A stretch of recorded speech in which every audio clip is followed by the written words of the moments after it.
A RTP recebe-os no espaço do Capitólio em Lisboa para o único debate televisivo com todos os protagonistas das forças partidárias que ocuparam lugares na Assembleia da República desde 2019, ou seja, na sequência das últimas legislativas. São assim 9 os candidatos em estúdio para, olhos nos olhos, dizerem ao país porque merecem o voto dos portugueses no dia 30 de janeiro. Faltam menos de 2 semanas para as eleições, a campanha eleitoral está em marcha. Vamos, pois, a este debate que junta António Costa, o secretário-geral do PS, Rui Rio, presidente do PSD, Catarina Martins, coordenadora do Bloco de Esquerda, João Oliveira, candidato da CDU e que substitui por razões de saúde Jerónimo de Sousa, teve alta médica no dia de hoje e poderá regressar na última semana de campanha, vale a pena dizer, Francisco Rodrigues dos Santos, presidente do CDS, Inês Sousa Real, porta-voz do PAN, André Ventura, presidente do Chega, João Coutinho de Figueiredo, presidente da Iniciativa Liberal, e Rui Tavares, candidato do LIVRE por Lisboa. Boa noite a todos, muito bem-vindos à RTP. Apresentei-os pela ordem que resulta da votação de 2019 e será essa também a ordem das primeiras perguntas e das últimas, de modo a que não haja vantagem relativa de nenhum dos candidatos. Está na hora então de começar o debate, tentando esclarecer, para começar e com a brevidade possível, as questões relativas à governabilidade do país. Têm sido questões repetidas em alguns debates, é certo, mas haverá seguramente pontos que estão por completar. E António Costa, começa então por si. Boa noite e bem-vindo mais uma vez. 2 cenários, tentando pedir as respostas mais breves que conseguir. Se ganhar ou se perder. Se ganhar com maioria absoluta, a questão estará resolvida, já o disse. Se ganhar com maioria relativa, já disse não acreditar num novo entendimento com o Bloco e PCP. Pescou o olho ao pano, permita-me a expressão, mas continua a afastar a hipótese de um entendimento com o PSD. Porquê é que não se quer entender com o PSD? Boa noite, Carlos Daniel. Boa noite a todas e a todos e aos nossos telespectadores. Eu creio que neste momento a pergunta está colocada aos portugueses, que é como é que vamos governar a seguir ao dia 30 de janeiro. Da nossa parte, da minha parte, aquilo que me compete dizer é o que é que entende ser a melhor solução. Esta crise política é uma crise que se somou a uma crise pandémica que teve graves consequências na nossa economia e na nossa sociedade. O país precisa de estabilidade e de estabilidade para 4 anos, de forma a termos toda a energia colocada em aproveitar as oportunidades que neste momento dispomos para recuperar o país, para virar a página da pandemia e para devolver ao país tranquilidade. E para que isso aconteça, a melhor solução é termos uma maioria do governo do Partido Socialista. Consegue dizer absoluta ou ainda foge da palavra?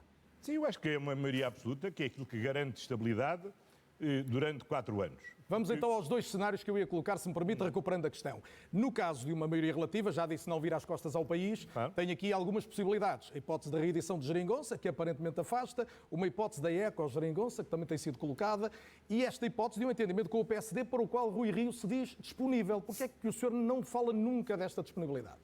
Vamos ver, aquilo que me compete dizer aos portugueses, eu creio que aliás nos compete a todos nós, é dizer cada um dizer qual é a melhor solução de governo. Eu não posso dizer outra coisa que não dizer que a melhor solução de governo é termos uma maioria com estabilidade. Qual é a alternativa à maioria com estabilidade? Ouvindo todos os comentadores, eu não consigo dizer diferente.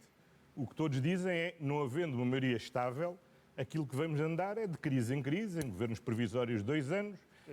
Mas também já ouviu várias sondagens em que os portugueses dizem que gostavam, uma percentagem significativa, de um entendimento ao centro. Porquê é que nunca fala dele? Vamos ver, neste momento, aquilo que nos compete a todos nós é apresentar o nosso ponto de vista, o nosso programa. O meu programa é claro, é retomarmos o ritmo de convergência com a União Europeia, conseguimos virar a página da austeridade, conseguimos virar a página da estagnação. Já percebi que não vou obter a resposta. Com a União Europeia e é esse ritmo que nós temos que retomar, já percebi que não vou... esta pandemia. Não vai falar do PSD se... Não, vou falar do PSD.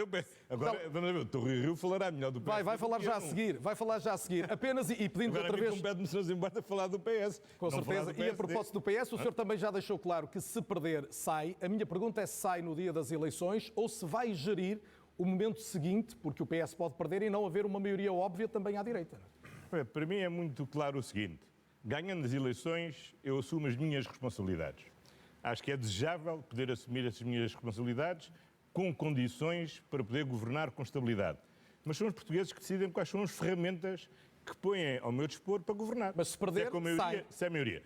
Se perder as eleições, obviamente depois de ter sido 6 anos Primeiro-Ministro, isso é um voto claro de desconfiança dos portugueses e, portanto, nesse dia é a altura de... Nesse dia, no dia das eleições, logo no dia das eleições. Demite-se no dia das eleições. Sim, não, isso com certeza, e depois o PS procederá ao seu processo. Agora, neste momento, o cenário que temos, e é aquilo que nos temos que bater e que me bato, e que estou com toda a determinação, é para ganhar estas eleições e ganhá-las nas melhores condições de governabilidade possível, podendo, a partir daí, naturalmente, dialogar com todos os partidos na Assembleia da República, como é próprio de um governo que tenha maioria ou que não tenha maioria. Rui Rio, boa noite também. Acabou de ouvir António Costa dizer, depois de ser 6 anos Primeiro-Ministro, se perder, vou-me embora.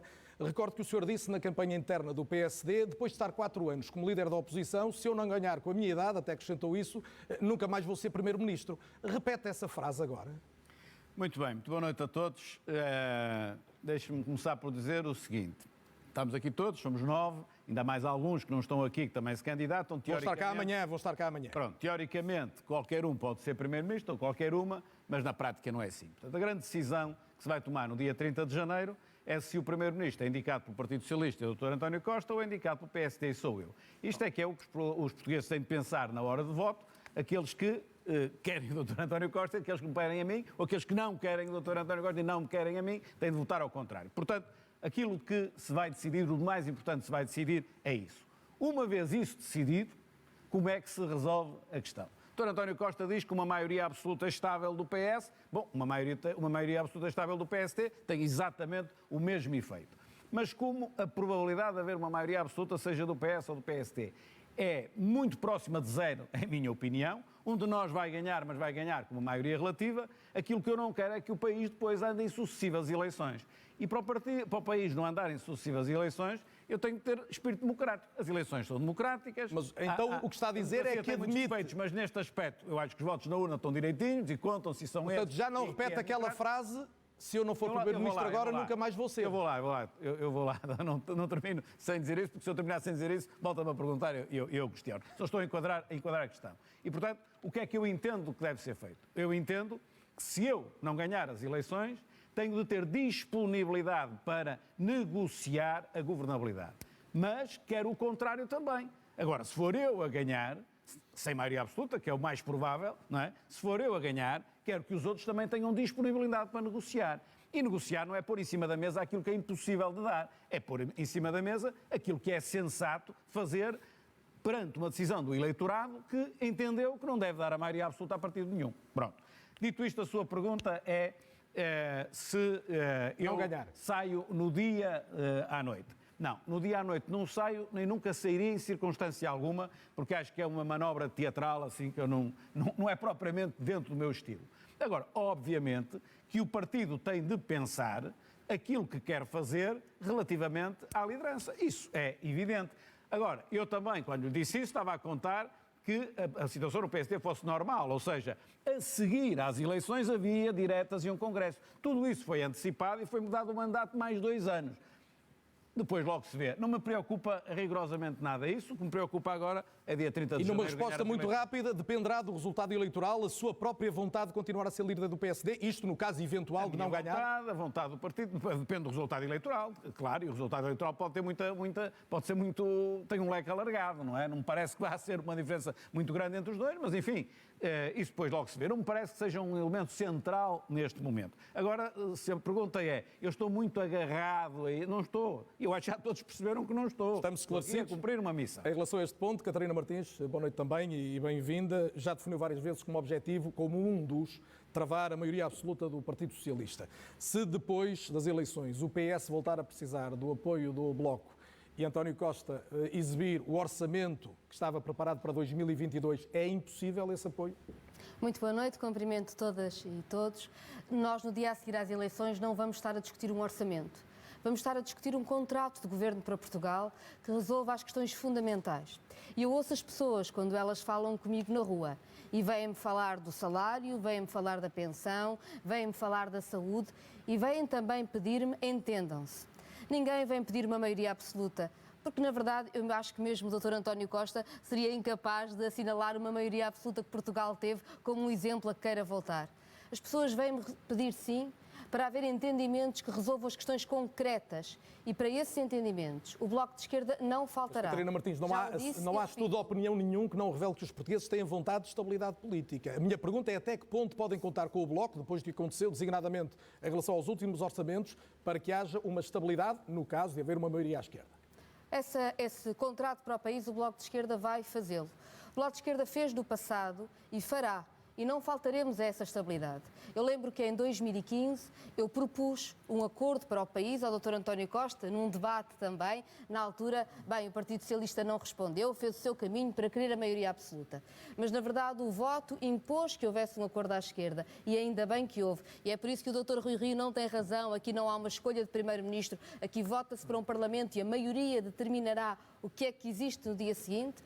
E esse voto fez com que fosse possível que Pedro Passos Coelho não fosse Primeiro-Ministro, foi António Costa, e iniciámos um ciclo diferente em Portugal, em que houve recuperação de salários, de pensões, e onde houve estabilidade e crescimento económico. Mas para que fique claro, com a proposta de orçamento para 2022, não há uma aproximação possível entre o PS e o Bloco de Esquerda. Nós não estamos a discutir uma proposta de orçamento. O próprio Partido Socialista, seguramente, quando vê como as urgências dos hospitais continuam sem médicos, quando percebe que há cada vez menos médicos de família. Faltam-nos 600 médicos de família para que toda a gente possa ter um médico de família. E o SNS forma 400 ao ano. Prometo-lhe que esse é um dos temas obrigatórios que o próprio Partido Socialista que atenderemos mais à frente. Fazer um melhor trabalho, porque sabe que assim não estamos a responder ao que mais conta, que é o direito de quem vive e de quem trabalha em Portugal a ter Já vamos seguramente a alguns dos seus temas de eleição. João Oliveira, bem-vindo também, já o disse, candidato da CDU, neste caso cabeça de lista por Évora, foi também líder parlamentar ao longo da legislatura anterior. Em 2015, o PCP marcou a política portuguesa com uma declaração que foi: o PS só não será governo se não quiser.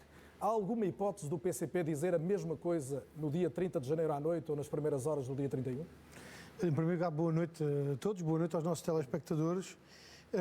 Eu acho que há hoje os 6 anos que fazem uma prova indesmentível. A CDU foi uma força decisiva para os avanços que 6 anos menos um, porque no último não aprovou. Não. Mesmo os últimos 6 anos comprovam isso, incluindo o último.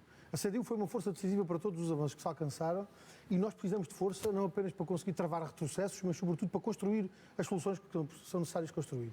E deixe-me até responder à pergunta de fundo que está por trás dessa sua pergunta, que é a questão da estabilidade. E eu diria até que cada voto e cada deputado da CDU são um contributo para garantir a estabilidade. Porque a estabilidade de qualquer governo não depende dos acordos dos papéis assinados, depende da política que é executada, porque se a política do governo resolver os problemas das pessoas, há estabilidade. Mas, João Oliveira, e a política do governo mudou assim tanto de 2020 para 2021? Já lá vou para ir diretamente à pergunta que me fez.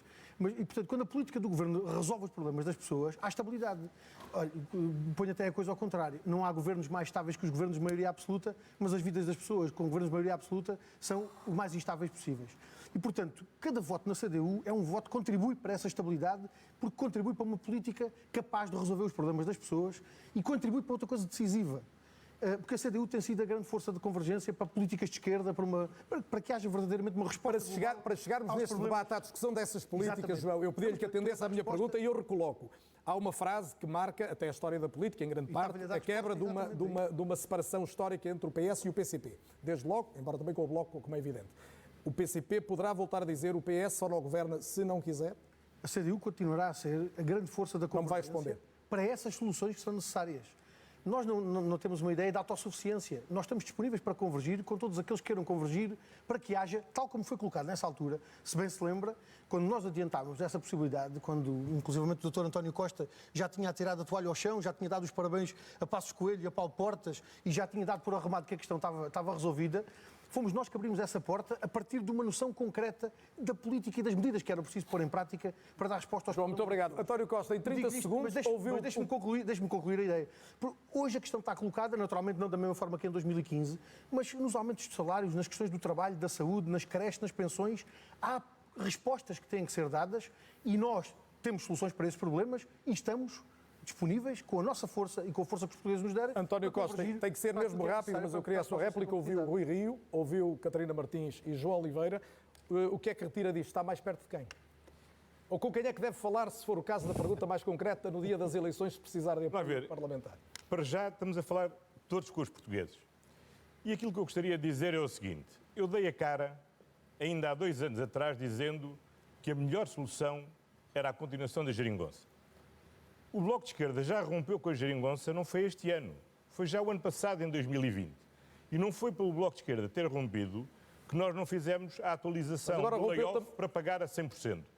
Quando o João Oliveira diz que são necessárias respostas às pessoas, tivesse o Orçamento de Estado de 2022 sido aprovado, e já tínhamos tido um aumento extraordinário das pensões, os impostos sobre a classe média, sobre as famílias com filhos, sobre os jovens, já tinha sido reduzido, já tínhamos aumentado as bolsas para financiar os mestrados que não para vai responder todas as famílias. se encontra diálogo mais fácil de um lado ou do outro. Se o problema fosse, se o problema é medidas, as políticas para resolver problemas, não era isso que faltava no Orçamento. E eu vou avançar até para tentar manter o equilíbrio de tempo. Deixe-me só terminar. Aquilo que faltou mesmo foi vontade política, porque senão o Orçamento de Estado não tinha chumbado na generalidade, teria passado pelo menos à especialidade, a negociação teria prosseguido e estou certo que hoje podíamos ter um bom orçamento já em vigor e não estaríamos a viver em duodécimos. Decorrente do critério que escolhemos para sobre o Orçamento do Estado, talvez também possamos falar disso. Vou com certeza falar, até porque há matérias muito concretas que se relacionam com as questões económicas e com a questão do Estado Social e de vários dos setores concretos, mas olhamos mais à esquerda, porque teve maior representação nas últimas legislativas. Olho à direita, Francisco Rodrigues dos Santos. Sendo historicamente o CDS um partido muito próximo do PSD, esteve em cogitação uma coligação pré-eleitoral. Aparentemente será fácil o entendimento pós-eleitoral, se vier a ser necessário. Porque é que alguém há de votar no CDS e não em Rui Rio, que é condição indispensável, uma vitória do PSD, para haver um governo à direita?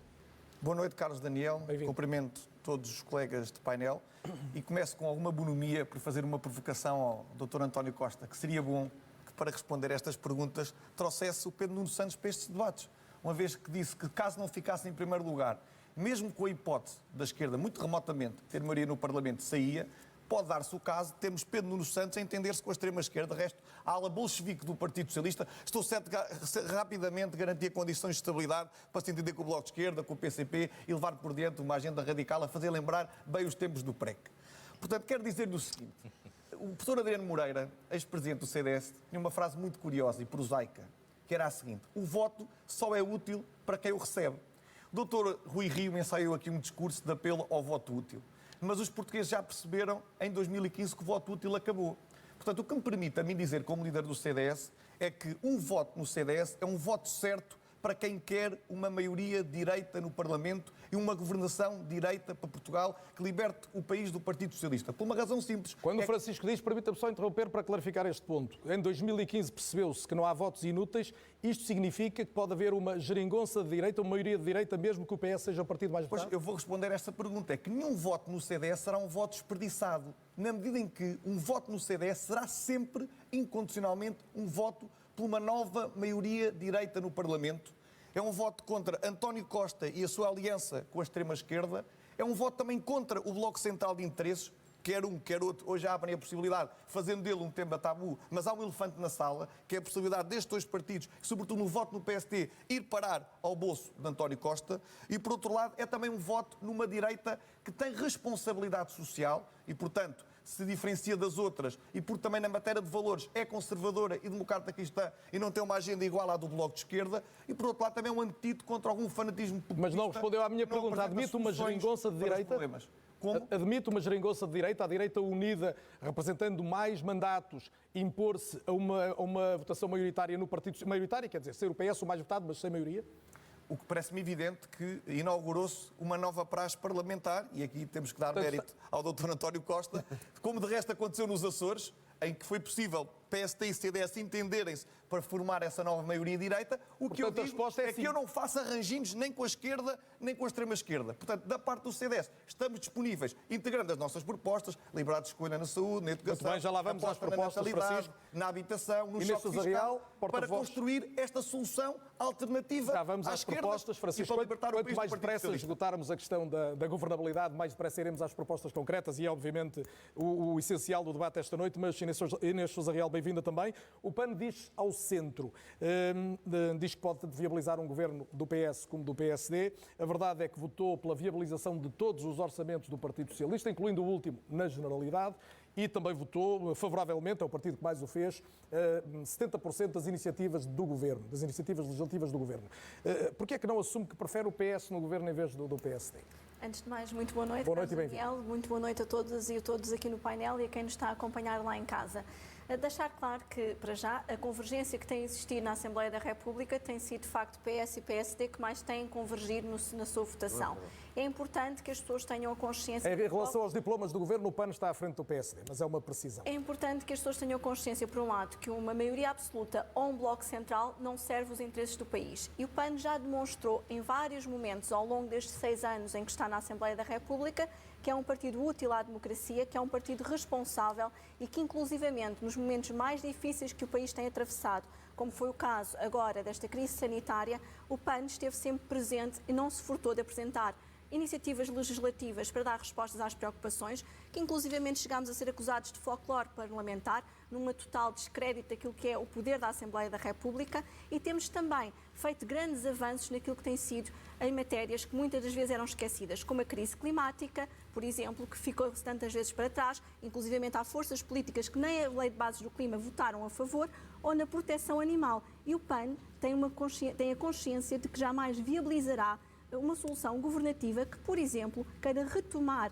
e fazer retrocessos em matéria de proteção animal, como, por exemplo, a tauromaquia. Ideologicamente, está mais perto do PS ou do PSD? Ou a questão é meramente estratégica de colocação ao centro? Vamos lá ver. O PAN é um partido que constrói pontes ao invés de erguer muros. O PAN está, primeiramente que tudo, comprometido com o seu eleitorado. A coligação que o PAN quer fazer é com o país, é com as portuguesas e com os portugueses e com as causas que formam o seu ideário. Aquilo que jamais viabilizaremos são retrocessos civilizacionais, como muitos querem retomar e retrazer para a nossa sociedade, esquecendo-se que a sociedade está ao lado não só do progresso civilizacional em matéria de proteção animal, mas também em matéria de direitos humanos, e estar a tentar alimentar não só balão de oxigênio da tauromaquia. Já percebi que vai ser daqui esta noite numa equidistância, pelo menos uma tentativa de equidistância. Esquecendo setores que foram tão dizimados como o setor Vamos cultural. aos setores todos daqui a pouco. Inês está prometido. André Ventura, bem-vindo também e boa noite. Boa noite. Gostava de lhe pedir, primeiramente, um esclarecimento definitivo, se possível e claro. Viabiliza ou não uma solução do Governo à direita, mesmo sem ir para o Governo? A resposta é fácil, é de sim ou não. Boa noite também aqui a todos. Bem-vindo e obrigado. Os companheiros. Bom, nós já o dissemos várias vezes que o Chega quer contribuir para que haja uma maioria de direita alternativa a António Costa e ao Partido Socialista no Parlamento. As sondagens dizem isso, ainda as sondagens de hoje, ainda que haja uma distância entre a maioria de esquerda e direita, é possível. E é possível com o Chega, não será possível de outra qualquer maneira. E por isso a questão deve ser colocada de outra maneira, que é se Rui Rio e o PSD aceitam ou não uma maioria de direita que inclua o único partido que neste momento, de acordo com as sondagens, pode dar essa maioria de direita. E, portanto, o Chega sempre se mostrou disponível. André, independentemente da oportunidade dessa pergunta, e poderei colocar lá Rui Rio, a pergunta para si continua a ser esta, até porque o André Ventura já disse coisas diferentes em momentos diferentes.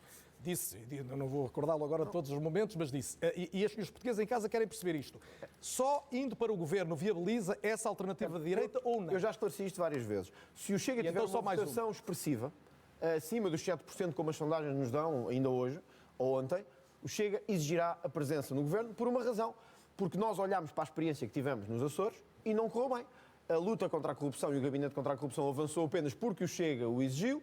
A redução das clientelas da administração regional apenas reduziu porque o Chega o exigiu e ainda não reduziu como queríamos a redução da subsídio à dependência. E, portanto, nós aprendemos com os Açores que o PSD não é capaz, sozinho, de fazer reformas estruturais. E por isso, se tivermos esta votação expressiva que as sondagens nos dão, mas vamos esperar pelo dia 30 para ver, o Chega exigirá a presença, porque naturalmente o voto no Chega não pode ter menos valor do que o voto noutros partidos, nem no PSD, nem no CDS, nem na Iniciativa Liberal. E portanto, é uma exigência legítima, se me disser. E se o Chega tiver uma votação... A verdade é que nas eleições mais recentes o André Ventura quis ser segundo nas presidenciais e não conseguiu, não elegeu vereadores em Lisboa e no Porto, que são centros urbanos decisivos para eleger. Posso lhe garantir que se o Chega tiver o mesmo resultado que eu tive nas presidenciais, será a terceira força política. Eu não devido, mas são eleições diferentes, como sabe. Mas o seu objetivo não era esse. Meio milhão de votos. E o seu objetivo quantificado é chegar, por exemplo, a 20 deputados, coisa que o Bloco de Esquerda esteve perto, mas nunca chegou. O PCP há muito que não chega. Se não chegar aí é uma derrota? Não é uma derrota. Este é um objetivo. A sondagem de ontem dava-nos 9%, ou seja, muito perto dos 20 deputados. O que significa que é possível, é uma luta possível. Vamos ver até dia 30. Os portugueses estão muito descontentes com o rumo que o país seguiu, querem um rumo diferente e querem uma direita diferente, que não tenha medo de dizer as palavras, que não esteja sempre a olhar para trás e a querer colocar-se nos ombros da esquerda. Eu já disse aqui, Rui Rio, se o PAN viabilizou 70% dos diplomas de António Costa e do PS, Rui Rio viabilizou 60%. E por isso, quer dizer, quando o Rui Rio diz assim, nós somos a alternativa ao Partido Socialista, mas que alternativa? Se viabilizaram 60% dos diplomas do Partido Socialista. Portanto, as pessoas na rua sabem que a alternativa Rui Rio, na verdade, não é uma alternativa ao Partido Socialista e por isso preferem dar o voto, como as sondagens mostram, a António Costa e ao Partido Socialista. Portanto, resumo da questão. Não haverá maioria à direita sem o Chega, segundo os números que temos hoje. Se o Chega tiver a votação que as sondagens indicam, exigiremos presença governativa. Se tiver menos votação, conclusão, uma votação residual, vai ter que ponderar e depois decidir o que faz no Parlamento. Faremos o que fizemos no Parlamento desde sempre. Votaremos a favor quando for bom para o país, votaremos contra quando for mau para o país. Agora, João Coutinho Figueiredo. Só nesse caso. Assumiu uma meta também ambiciosa, mas não tanto como a do Chega, de chegar a 5 mandatos pelo menos. Um voto na Iniciativa Liberal pode, todavia, significar menos um no PSD. E coloco-lhe, no fundo, a questão que coloquei ao Francisco Rodrigues dos Santos. Só há governo à direita se Rui Rio ganhar as eleições a António Costa, ou estou errado? Não é ganhar eleições. Boa noite mais uma vez e bem-vindo. Muito boa noite aos senhores espectadores, a todos os líderes partidários aqui e uma boa noite especial ao Carlos Daniel, porque já tentou por 5 vezes que António Costa dissesse para que é que quer o voto dos portugueses e ainda não percebemos. Foi muito louvável a insistência, mas eu queria sublinhar que o que está aqui a acontecer é de extrema gravidade, porque o PS, o António Costa, está a pedir os votos aos portugueses e não está a explicar para quê. Não está a explicar que política de alianças tem, que o governo desviabilizaria, com quem se coligaria. Está a dizer que vai apresentar o mesmo orçamento que foi chumbado há poucos meses no Parlamento, exatamente da mesma forma. Foi chumbado, não vejo maneira de ele voltar a ser aprovado. Diz que esse é o orçamento que permitiria aliviar o IRS da classe média, quando a única coisa que vai fazer é desdobrar escalões do IRS no primeiro ano e depois não mais. Os pensionistas estão a tentar, com o aumento extraordinário, comprar o seu voto no imediato. É de extrema gravidade. Mas pior, nos últimos dias têm vindo a dramatizar esta situação, dizendo, bom, se não for o PS, vêm em perigos imensos, é uma espécie de filme de terror, se não for o PS, provavelmente a ter maioria absoluta. Não é assim que se faz política. E depois faz uma coisa que eu acho particularmente grave, que é argumentar com a estabilidade como se a estabilidade fosse um bem em si. O próprio comandante do Titanic, a estabilidade do seu rumo, não levou a bom porto. Gostaria muito de ter mudado o rumo daquele navio naquela altura. E recordo que, para os espectadores mais desatentos, em 2011, no Congresso do Partido Socialista, havia uma moção que tinha como primeiro subscritor José Sócrates, que se chamava Defender Portugal, Construir o Futuro. Essa moção foi aprovada a 27 de março de 2011. A 6 de abril, 10 dias depois, a Troika era chamada para entrar em Portugal. Portanto, foi um futuro relativamente curto. O coordenador da elaboração dessa moção e apresentador, tanto quanto sei, nesse congresso foi António Costa, lembra-se bem. O lema dessa moção era estabilidade. E a palavra estabilidade era mencionada 13 vezes. Portanto, não vale, não sei quantos anos depois, neste caso quase 11 anos depois, voltar a usar o argumento da estabilidade quando um rumo que Portugal está a seguir. E é esse o tema que temos de discutir aqui todos a fundo. O rumo que Portugal está a seguir não é um rumo que leve à subida de salários, à criação de oportunidades. Um rumo alternativo ao do Partido Socialista. Isto para voltar à iniciativa liberal, é aquilo que fará resultado no dia 31 de janeiro. A seguir ao dia 30 de janeiro, o que é que fará? E a minha pergunta, recoloco, é...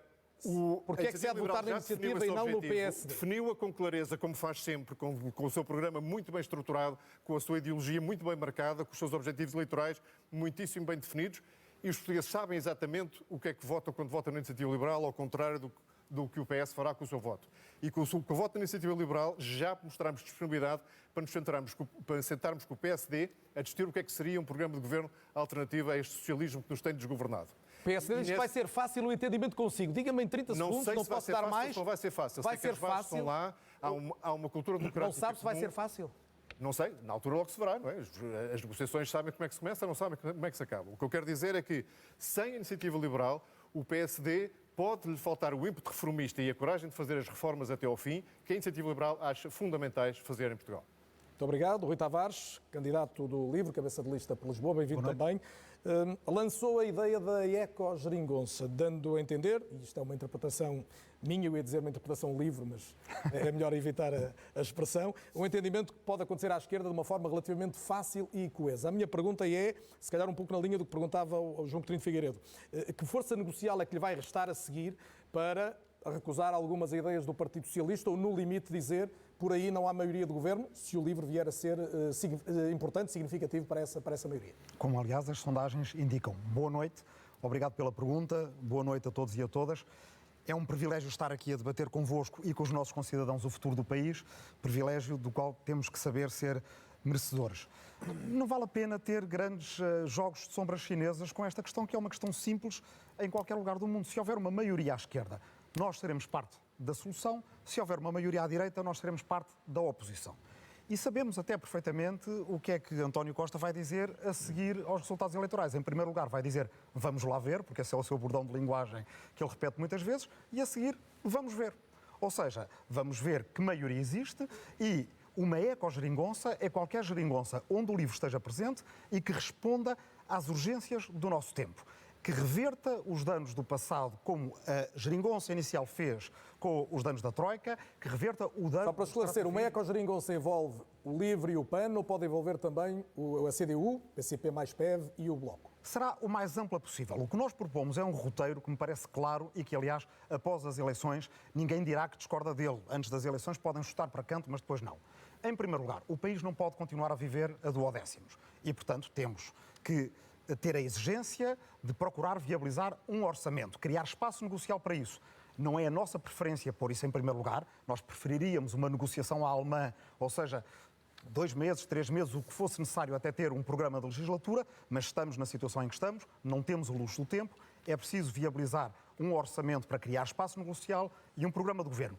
E a seguir, até ao próximo 25 de Abril, divulgar as linhas gerais de uma agenda para um novo modelo de desenvolvimento. Se fatalmente quase, havendo uma maioria à esquerda que quer estar a fazer parte dela, porque é que se há de votar em si e não no Partido Socialista?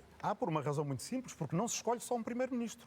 Escolhe-se a composição de uma maioria, escolhe-se que deputados e deputadas preferimos ver na Assembleia da República e escolhe-se que tipo de política queremos ter nos próximos anos. Ou seja, se queremos ter uma política feita de taticismos, a navegar à vista, em que às vezes temos a sensação que o país é um bocadinho como a seleção, joga para o empate, e quando se joga para o empate normalmente perde-se, ou se queremos ter uma política mais plural, em que os fantasmas, os papões da instabilidade sejam afastados, porque o que é normal em qualquer país da Europa é haver uma cultura de diálogo e compromisso, e essa nós temos-la, e também é muito importante haver freios e contrapesos dentro da própria maioria de esquerda. Eu acho que olhamos para todos os estudos sobre intenção de voto, e se há coisa que é constante há muitos anos é que as pessoas não querem uma maioria absoluta. Só serão forçadas a uma maioria absoluta por uma pressão tática. Estrategicamente, os portugueses e as portuguesas querem pluralidade. E o voto no LIVRE é o voto que nos livra do dilema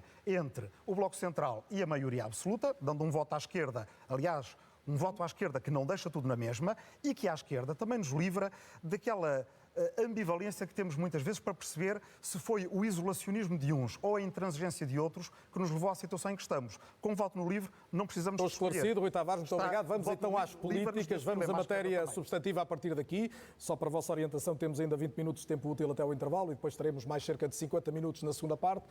Quanto mais concisão, obviamente, mais uma vez o lembro, melhor para tocarmos mais assuntos.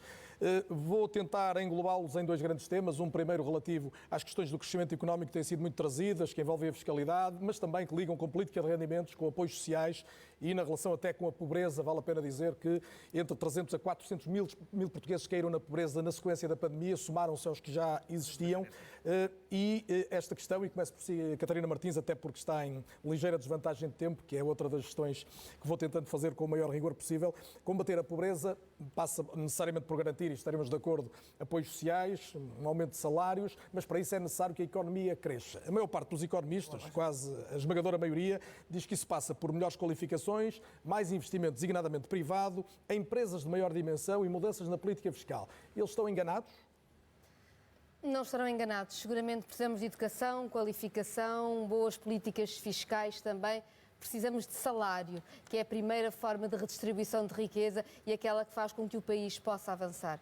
Sabe, em 2015 diziam-nos que era impossível valorizar salários ou pensões em Portugal. O próprio Partido Socialista queria cortar nas pensões 1.600 milhões de euros e nós provámos que se podia fazer um caminho diferente.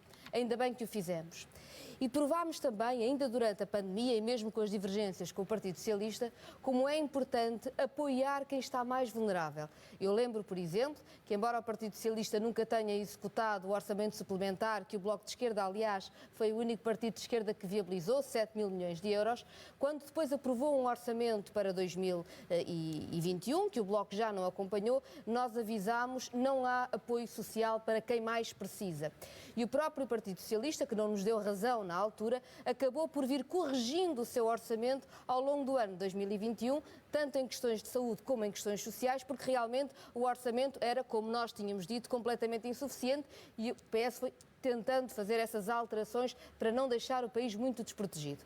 Temos os problemas que se conhecem, muita gente ficou desprotegida, mas ainda assim foi com o Serviço Nacional de Saúde, que é um serviço público fundamental, e foi com apoios diretos a quem trabalha que se impediram maiores danos no país e o Bloco de Esquerda esteve sempre a trabalhar para essas soluções. Tem que terminar Queria falar sobre crescimento económico pelo seguinte. Tenho ouvido muito à direita quem nos queira convencer que se fizermos a vida mais fácil a quem tem mais rendimentos, o país irá crescer. Isto é o que tem sido usado ao longo de décadas e não tem sido verdade. E queria, se me permite, ir à política fiscal. Nós acreditamos que é importante e que é possível descer o IRS sobre quem vive dos seus rendimentos do trabalho e que tem salários e pensões mexendo nas taxas baixos, propriamente, além dos escalões? Sim, mas achamos também que é muito importante descer o IVA de algo tão fundamental como a eletricidade. Estamos no inverno. A eletricidade é absolutamente fundamental, é um bem essencial e neste momento paga a taxa máxima de IVA. Para fazermos isto, e peço-lhe só mais um minuto, tem que ser 10 é preciso acabar com o universo de planeamento fiscal, de benefícios fiscais abusivos e de transferências para offshores que retiram ao país todos os anos mais de 800 milhões de euros. E é com esse dinheiro que conta poder... É com esse equilíbrio, com um sistema mais justo, não permitindo que quem mais tem fuja às suas responsabilidades, estamos esclarecidos. Aliviar quem vive do trabalho. Eu não quero estar sempre a apressar, até porque é aborrecido para quem está em casa, mas a educação, o tempo urge e compreenderão que um esforço que eu tenho de ter é de equilibrar e garantir aqui uma equidade grande. Rui Rio, o senhor diz que a classe média é que tem levado mais pancada nos últimos anos, a expressão é sua, e todavia mexe já no IRC e só mais tarde no IRS. Quando é que a classe média vai viver melhor? Só lá para 2024? Olha, o que a doutora Catarina Martins diz, eu não concordo muito, porque diz que é preciso baixar o IRS, é preciso baixar o IVA da eletricidade. Eu acho que é preciso baixar o IRC, o IVA, o IMT, o IMI, é preciso baixar tudo. Isso eu até acho que é preciso baixar tudo. Só que nós só podemos baixar aquilo que o orçamento permite. E as governações à esquerda o que têm feito é o contrário, não é baixar, é subir sempre a carga fiscal. Por isso, a opção, e aí é que está a questão, primeiro o IRC ou primeiro o IRS?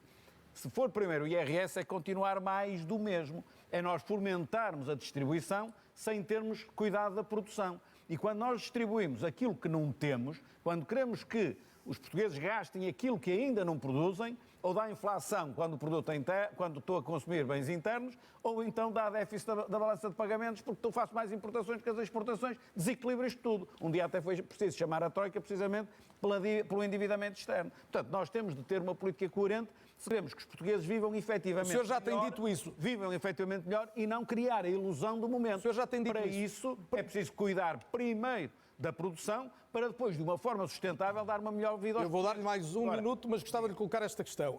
O senhor acaba de dizer é preciso crescer mais, criar mais riqueza para distribuir, mas nesta altura já é preciso distribuir bastante, porque há, obviamente, encargos do Estado, como tem reconhecido também várias vezes. O senhor quer ficar com o Estado na dimensão idêntica, melhorando apenas a gestão em termos gerais, ou é preciso cortar? Em termos de valor absoluto da despesa, é absolutamente impossível reduzi-lo. Valor absoluto da despesa. Em termos da relação entre a despesa e o produto, é possível e desejável baixar. Hoje, a despesa global do Estado anda num valor próximo dos 50% do produto. Aquilo que eu entendo é que isso é um exagero e temos de reduzir, mas reduzir relativamente ao produto. Ou seja, se produz mais, também pode ter mais despesa e, mesmo assim, o crescimento da despesa é menor que o crescimento do produto. É isto que nós queremos, em equilíbrio. Eu não quero fazer uma revolução, eu não quero partir tudo. Eu quero mudar o rumo, eu quero fazer uma mudança e seguir um caminho diferente. Mas no imediato exclui, por exemplo, cortes de pensões e cortes no setor empresarial do Estado, por exemplo. Cortes de pensões? Não, exclui, eu disse exclui, o senhor já excluiu. Não ouviu o verbo. Excluo isso, assim como excluo mesmo ao nível dos funcionários públicos, quer dizer, eu não corto, então fica na mesma com a taxa de inflação que começamos a ter, começa a ganhar menos. Não. Têm de ter, pelo menos, os aumentos da inflação e depois, naturalmente, os ganhos de produtividade que possam existir. Isso é absolutamente evidente.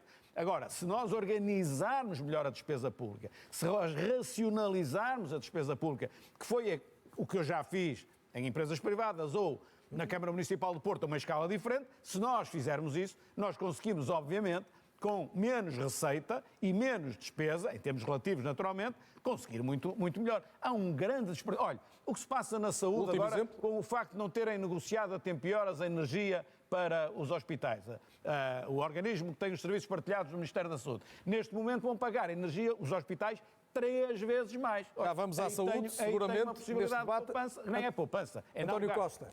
Sabe que uma das críticas principais que se tem ouvido é em relação à aposta no crescimento económico, designadamente dos partidos mais à direita, como ainda agora Rui Rio dizia, e a verdade, sendo verdade que o país cresceu entre 2016 e 2019, como não tinha crescido ainda neste século, e os números são objetivos, convergindo até com a média europeia, também é verdade que foi ultrapassado no crescimento por vários outros países. O senhor esteve em todos os governos do Partido Socialista e foram a maioria dos que aconteceram ao longo dos últimos 20 anos. A minha pergunta é como é que o senhor explica que Portugal tenha sido ultrapassado por 10 países, sensivelmente?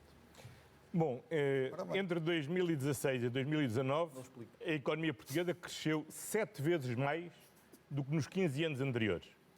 Nestes 6 anos, temos mais meio milhão de portugueses que estão empregados e menos 400 mil portugueses que estão em situação de pobreza ou de exclusão social.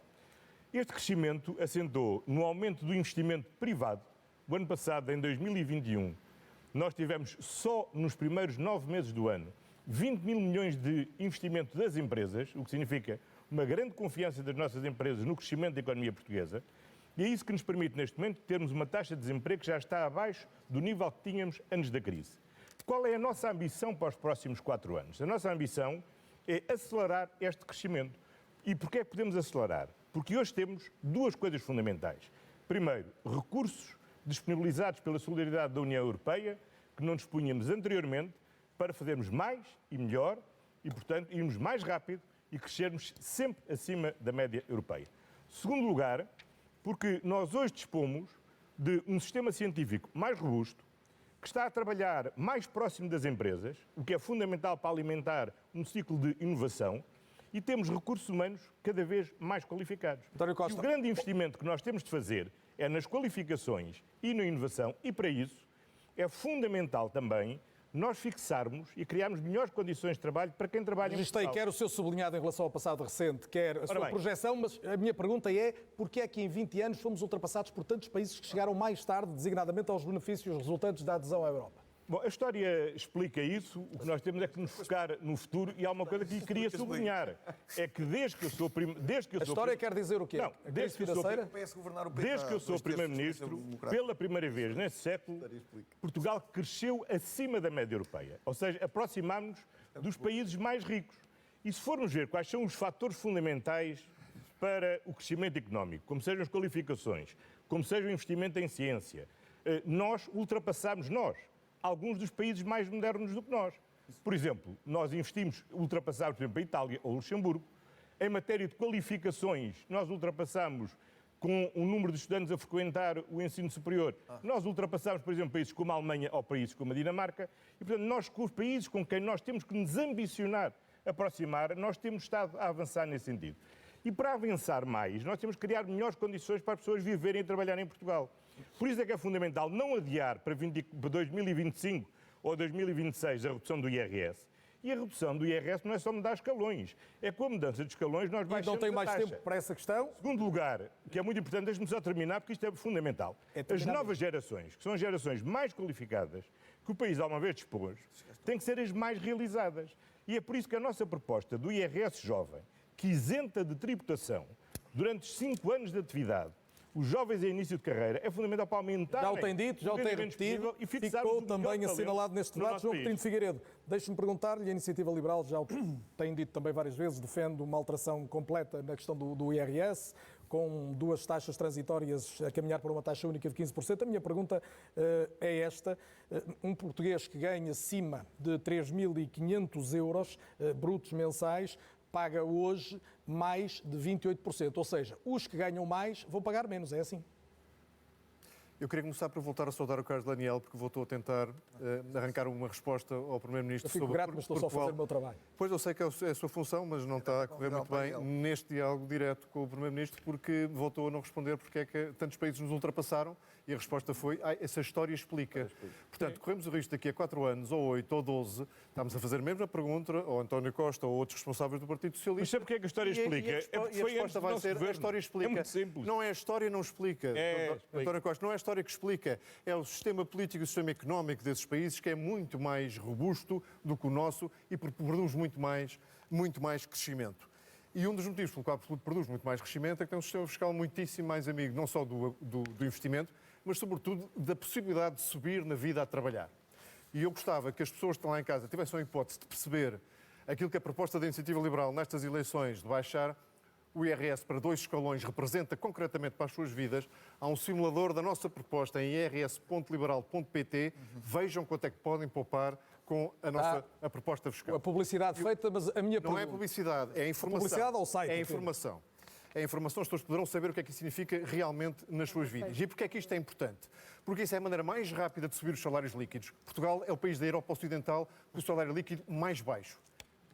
Se alguém pode estar satisfeito com esta situação, nós não estamos. A forma mais rápida de subir salários líquidos é reduzir exatamente a carga fiscal sobre os salários e é também a forma mais evidente de travar esta imigração que o António Costa tanto se queixa que existe de jovens qualificados e que em muitos casos, eu atrevo-me a dizer, na esmagadora maioria dos casos, o imigra para países, para já, políticas liberais, mas isso até seria de menos, porque tem um tratamento fiscal muitíssimo mais interessante. E o Governo sabe disto, porque tem um programa a regressar para exatamente esses jovens poderem voltar a Portugal, e o que é que faz? Reduz a taxa de IRS para eles poderem voltar. Era mais simples reduzir a taxa de IRS para impedir que eles fossem. E é isso o IRS está a fazer jovem. com o IRS jovem. Mas faça as contas o que é que o IRS jovem significa para as comparações dos salários que os jovens vão obter ou na Irlanda, ou na Holanda, ou na Alemanha para onde estão a emigrar, ou no Reino Unido para onde estão a emigrar. Doutor Figueiredo, deixe-me recolocar só a questão. Não está a favorecer os que ganham mais? Não fazia mais sentido que esses continuassem a pagar mais e que houvesse uma redução para a classe média? O problema do nosso sistema fiscal não é só um de taxas e de peso. É também um de complexidade. As pessoas não têm noção da complexidade do nosso sistema fiscal, nomeadamente sobre as pessoas. Há cerca de 50 mil reclamações por ano na autoridade tributária. Mais de metade são para já decididas a favor dos contribuintes e têm a ver com erros de preenchimento. É tudo tão complexo. Portanto, a simplificação, no nosso caso, passando para 2 taxas e acabando com a maior parte das deduções, mantendo as deduções por filho e em circunstâncias especiais, simplifica também o sistema. E depois nós estamos relativamente pouco importados com aquilo que se passa nos escalões muito altos de rendimento. Estamos, sobretudo, preocupados com o que se passa nos escalões baixos de rendimento. Na nossa proposta, todos os portugueses pagarão menos imposto sobre o rendimento de trabalho, menos IRS e, como tal, todos terão o salário líquido. Depois vamos perceber as outras faturas como é que se pagam, mas isso é um tema mais à frente quando olharmos. Também, há de responder. Já tive a oportunidade de fazer. Terá-se com certeza, publicamente assim eu tenho tempo e vai seguramente ter essa oportunidade. Inês Sousa Real, defende a redução da carga fiscal. Que tipo de carga fiscal, designadamente sobre os cidadãos e em que dimensão? Bom, antes de mais, só dar aqui uma nota. É curioso ouvir dizer a Iniciativa Liberal, e passo a citar, que devemos subir na vida a trabalhar, e eu recordo que quem está em situação de pobreza, pelo menos 30% destas pessoas trabalham e são pobres. E, portanto, nós temos de ter uma política social que estenda, de facto, a mão às pessoas. E nós tínhamos a oportunidade de ter reparado, pelo menos no que respeita aos jovens, esta matéria, pondo fim aos estágios precários, mas eu recordo que as restantes forças da Assembleia da República optaram por não permitir que a iniciativa do PAN, a Iniciativa Liberal foi a única que se absteve relativamente a esta matéria, pudesse subir ao plenário e ainda nesta legislatura que está a terminar, acabássemos com os estágios precários e obrigar a que cada jovem que está de facto a ter os estágios nas ordens profissionais fosse remunerado. Mas há aqui uma questão que temos que nos distanciar. O PAN defende, efetivamente, a revisão dos escalões de IRS. O dinheiro existe, ele está a ser mal atribuído. Defendemos que devemos taxar as atividades poluentes, criar uma taxa ambiental, precisamente, e acabar com as borlas fiscais de quem está, neste momento, a ter mais ganhos e que ainda por cima polui. Esta medida tem um impacto, a revisão dos escalões de IRS, de cerca de 268 milhões de euros. Uma revisão mais ambiciosa que aquela que o Governo propunha para 2022? O Governo propõe, porque nós mexer em mais escalões? Defendemos que deve existir um desdobramento dos escalões, uma redução da incidência da taxa e que a mesma deve ser feita entre o terceiro e o sexto escalão e não apenas no terceiro e no sexto escalão. E mais, defendemos também que deve ser descido o IRC, precisamente para que as empresas possam acomodar a subida do ordenado mínimo nacional e também do ordenado médio para nos aproximarmos das metas europeias, mas defendemos acima de tudo uma mudança de paradigma. É que nós temos ouvido aqui uma visão muito conservadora da economia. De facto, aliás, tivemos quase aqui uma aula de economia, quando eu acho que os portugueses o que querem é soluções para o país. E o PAN o que defende é que seja criado um Ministério da Economia e das Alterações Climáticas, porque precisamos de mudar para um modelo económico verde, mas também um modelo económico de bem-estar e de felicidade. Ou seja, defendemos ainda que haja a reposição dos 25 dias de férias para que as pessoas possam ter mais tempo para a família e para o lazer, também a equiparação das 35 horas semanais para que todas as pessoas possam, de facto, ter mais tempo para si próprias e mais.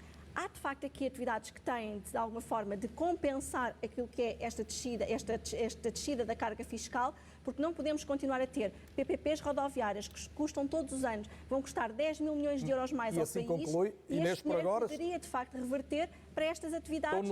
Estou no limite do tempo, segundo as regras televisivas, para não incumprir. Vamos fazer aqui uma pausa, não sem antes assinalar que falta ouvir ainda nesta ronda o João Oliveira, o Rui Tavares e o Francisco Rodrigues dos Santos. É por eles que retomo este debate para uma segunda parte na qual lhes vou pedir soluções para algumas das áreas mais importantes da nossa vida comum, como sejam a saúde, a educação, a justiça ou a segurança. Até já.